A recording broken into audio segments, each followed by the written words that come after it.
नमस्कार दोस्तों। जय श्री राम। जय बागेश्वर धाम सरकार।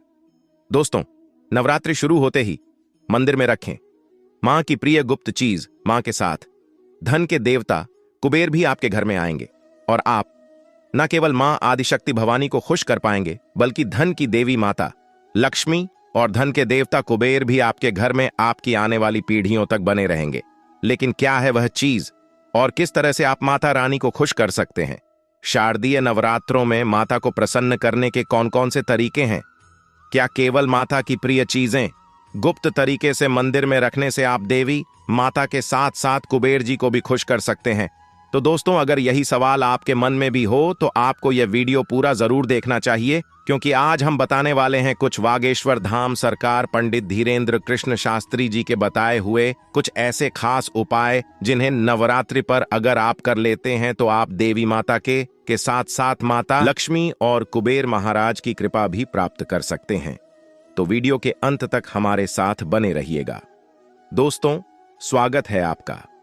हमारे चैनल पर आगे बढ़ने से पहले वीडियो को लाइक और चैनल को सब्सक्राइब जरूर कर दें। दोस्तों, हिंदू धर्म में साल में 4 बार नवरात्रि का त्योहार मनाया जाता है, जिनमें से 2 नवरात्रि सार्वजनिक तौर पर मनाए जाते हैं, वहीं 2 नवरात्रि गुप्त नवरात्रि कहे जाते हैं। लेकिन शारदीय नवरात्रों में माता रानी को प्रसन्न करने का एक विशेष महत्व होता है। अगर आप नवरात्रि शुरू होते ही मंदिर में कुछ गुप्त चीजें रख देते हैं तो आप न केवल देवी दुर्गा को खुश कर सकते हैं, बल्कि धन के देवता कुबेर भी आपके घर में धन के भंडारे भर सकते हैं। तो चलिए जानते हैं कि आखिर कौन सी है वह गुप्त चीजें। तो दोस्तों, बागेश्वर धाम सरकार यानी पंडित धीरेन्द्र कृष्ण शास्त्री जी के अनुसार केले का विशेष महत्व होता है नवरात्रों की पूजा में। तो अगर आप नवरात्रि शुरू होने से पहले आप अपने घर में केले लाकर रख देते हैं, माता रानी के मंदिर में हर रोज़ केले का भोग लगाते हैं, तो इनका विशेष महत्व बताया जाता है। आपके जीवन में कभी भी संकट नहीं आएगा और साथ ही माता रानी की कृपा भी आपके ऊपर बनी रहेगी। और माता रानी के मंदिर में केले रखने से आपके परिवार में किसी भी तरह की बीमारी नहीं आएगी। अगर कोई बीमार होगा तो वह भी ठीक हो जाता है, क्योंकि केले पीले रंग के होते हैं और इसे धन के देवता कुबेर भी प्रसन्न होते हैं। खुशी खुशी आपके घर में विराजमान रहते हैं। आप चाहे तो ब्राह्मणों को दूध के साथ केले का प्रसाद भी भोग में खिला सकते हैं, इससे भी आपको विशेष फल प्राप्त होगा। तो चलिए अब बात करते हैं अगली चीज़ की। गुरुजी कहते हैं कि नवरात्रि के दौरान केसर और चावल की खीर बनाकर माता के मंदिर में उनका प्रसाद लगाने के बाद अगर कुंवारी कन्याओं में बांटा जाता है तो इससे कुबेर महाराज और माता लक्ष्मी के साथ साथ माता रानी भी आपसे प्रसन्न रहती है, हमेशा आपके घर में विराजमान रहती है। इसी के साथ नवरात्रि पर आपको अपने घर में मंदिर में गुड़हल का फूल जरूर रखना चाहिए। गुड़हल के फूल माता रानी को विशेष तौर पर प्रिय होते हैं। इस बात का विशेष ख्याल रखें कि नवरात्रि शुरू होने से पहले ही आप अपने घर में गुड़हल का फूल लाकर रख दें। हर रोज़ माता रानी को गुड़हल का फूल जरूर अर्पित करें, इससे भी माता रानी प्रसन्न होती है, आप पर अपनी कृपा बनाए रखती है। और साथ ही दोस्तों, गुड़हल के फूल के अलावा अगर आप नवरात्रि के दौरान 9 दिन तक माता रानी को ब्रह्मी के फूल अर्पित करते हैं तो आपकी किस्मत बदलते देर नहीं लगती है। जो लोग नवरात्रि में माता रानी को ब्रह्मी के पुष्प अर्पित करते हैं, ऐसे लोगों के जीवन में कभी भी कोई संकट नहीं आता है और उन्हें रुपये पैसे से जुड़ी कोई भी समस्या परेशानी नहीं होती है। साथ ही आपको बता दें कि आपको कभी भी शारीरिक पीड़ा नहीं होगी। तो नवरात्रि पर अपने घर में मंदिर में माता रानी को ब्रह्मी के पुष्प अर्पित जरूर करें।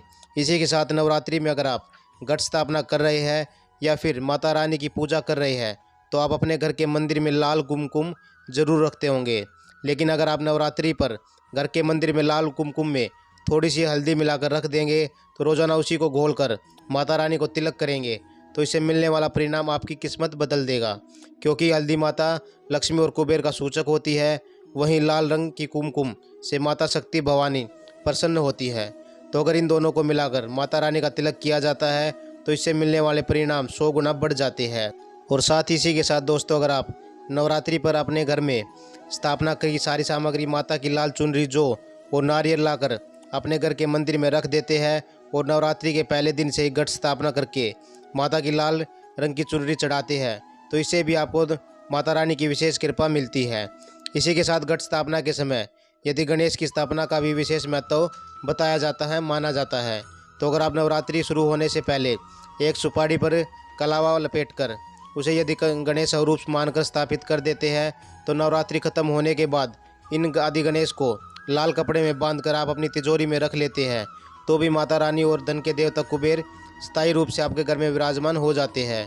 और अगर माता रानी की कृपा आपको हमेशा प्राप्त होती रहती है, साथ ही नवरात्रि के दौरान अगर आप दूध में मिश्री डालकर माता रानी को भोग लगाते हैं और हर रोज़ यही प्रसाद माता रानी को अर्पित करने के बाद अपने घर के परिवार के सदस्य के साथ खुद भी खाते हैं तो इससे भी माता रानी की विशेष कृपा आपको मिलती है, आपकी किस्मत के वारे के न्यारे हो जाते हैं।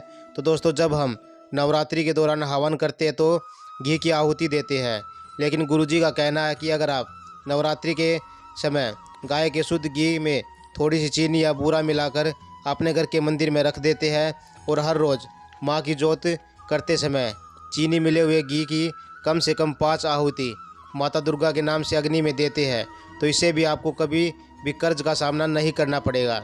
साथ ही पुराना कर्ज भी आपका उतर जाएगा जो आपके सर पर चढ़ा हुआ है वह धीरे धीरे उतरने लग जाएगा। इसी के साथ गुरुजी का कहना है कि यदि आप नवरात्रि शुरू होने से पहले आप लाल रंग के श्रृंगार का सामान अपने घर में जरूर ला कर रखें। श्रृंगार में आप लाल रंग की बिंदी, चूड़ी, माता की चुनरी, सिंदूर के साथ काजल जरूर लेकर आए और सारे सामान को आप नवरात्रि शुरू होते ही माता के मंदिर में रख दे। नवरात्रि के अंतिम दिन अगर आप सभी श्रृंगार के सामान किसी ब्राह्मण को दान में देते हैं तो इससे भी माता रानी विशेष तौर पर प्रसन्न होती है, आपके सुहाग पर अपनी कृपा बनाए रखती है। साथ ही गुरुजी ने घर के मंदिर में रामायण रखने के लिए भी अपने भक्तों को कहा है। गुरुजी का कहना है कि नवरात्रि में रामायण का पाठ करने से विशेष तौर पर महत्व बताया जाता है। अगर आपके घर में रामायण नहीं है तो उसे आज ही खरीद ले। नवरात्रि के पहले दिन से ही आप अपने घर के मंदिर में स्थापित कर दे। अगर आपके पास समय है तो आप नवरात्रि के 9 दिन रामायण का पाठ जरूर करें। अगर आप 9 दिन रामायण का पाठ नहीं कर सकते हैं तो राम रक्षा स्तोत्र का पाठ जरूर करें, क्योंकि नवरात्रि में श्री राम का स्मरण करना, उनका जाप करना, उनके नाम का पाठ करना आपको अति फलदायी देता है। यह आपके पिछले जन्मों के पापों को खत्म कर देता है। वहीं अगर आपके मंदिर में माता रानी की मूर्ति स्थापित है तो आप जटा वाला नारियल लाकर माता रानी के सामने जरूर अर्पित करें। 9 दिनों तक इस नारियल को मंदिर में ही रखा रहने दे। कन्या पूजन वाले दिन इस नारियल को लेकर कन्याओं को प्रसाद में बांट दे और थोड़ा प्रसाद अपने लिए भी रखे। दोस्तों, कहा जाता है कि श्रीफल खुद माता लक्ष्मी का स्वरूप होता है। माता को नारियल बहुत प्रसन्न होता है।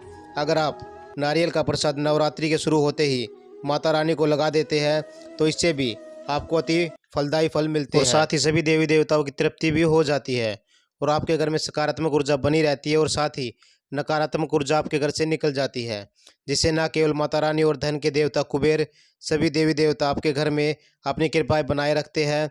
तो दोस्तों, आज की वीडियो में बस इतना ही। वीडियो आपको कैसी लगी कमेंट बॉक्स में ज़रूर बताइएगा। साथ ही वीडियो को लाइक और शेयर करना ना भूलें और चैनल को सब्सक्राइब जरूर कर दें। जय माता दी, जय श्री राम, जय श्री बागेश्वर धाम सरकार।